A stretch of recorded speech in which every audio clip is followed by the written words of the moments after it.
ልንገራችሁማ ውዶች በጣም ብዙ ሰዎች ማለት ነው የዚች ሴትዮ ክፉ ተንኮልና ሴራ አልገባውም። ሰሞኑን የጃኒ ቪዲዮ እጄ ላይ ያለ እኔ አንቺ ጆን ዳንኤል ብንታሰር እኛ በምንወጣበት እንወጣለን፣ አንቺ ግን እዛው ነው የምትቀሪው ምናምን እያለች ማለት ነው ጃኒ ላይ እየፎከረችባት ያለች ለምን እንደሆነ አልገባውም ብዙ ሰው። ምክንያቱም ይሄንን ለመረዳት ማለት ነው ልጇ የምታደርገውን ነገር ማየት በቂ ነው።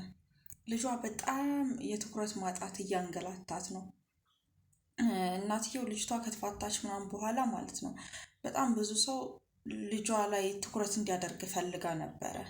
ነገር ግን ማለት ነው አብዛኛው ሰው እናትየው ምን ያህል መጥፎ እንደሆነችና ክፉ እንደሆነች ስለሚያውቅ እናትየውንም ልጅቷንም በእናትየው አይን ስላያት ማለት ነው ለልጇ ራሱ ሰው በቃ በአግባቡ እንዳያዝንላት ፊሊንጓን አንደርስታንድ እንዳያደርጋት ነው ያደረገች። እና እች ሴትዮ ማለት ነው እየወጣች ሶሻል ሚዲያ ላይ ጃኒን የምታስፈራራው ልጇ ቲክቶክ ላይ በጣም ትኩረት እንድታገኝ ትፈልጋለች። አሁን እነ ጃኒ ናቸው አይደል አብዛኛውን ቲክቶክ ነው የተቆጣጠሩት። ይዋት በጣም በተደጋጋሚ እኮ ማለት ነው ከነ ጆን ዳንኤል ጋር ጌም እንድትጫወት አደረገች። እነ ጆን ዳንኤል እየደበራቸውም ቢሆን ማለት ነው እያስገደደች እናትየው ጌም እንዲጫወቱ ምናምን አደረገች አብራ አይደለም።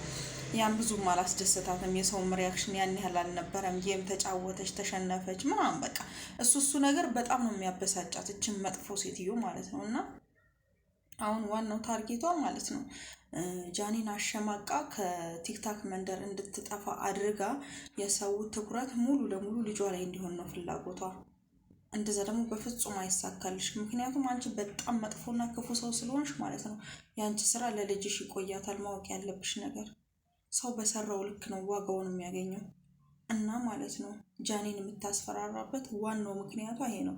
ዩቲዩብ ላይ እንደምታዩት ልጅቷ ብዙም ያን ያህል እየታየላት አይደለም፣ በፊት ከፋኒ ጋር ስትሰራው እንደነበረው።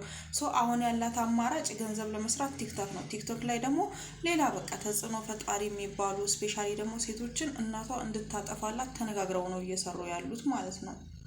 እና እንደዚህ አይነት ሰዎችን ደግሞ ማለት ነው ሙሉ ለሙሉ ከሶሻል ሚዲያ ማጥፋት ነው እንጂ መደገፍ ራሱ ማየት ፎሎ ማድረግ አያስፈልግም። በጣም መጥፎ ሰዎች ማለት ነው በቃ ከዚህ ከተለያየ ፕላትፎርም ላይ መወገድ ነው ያለባቸው።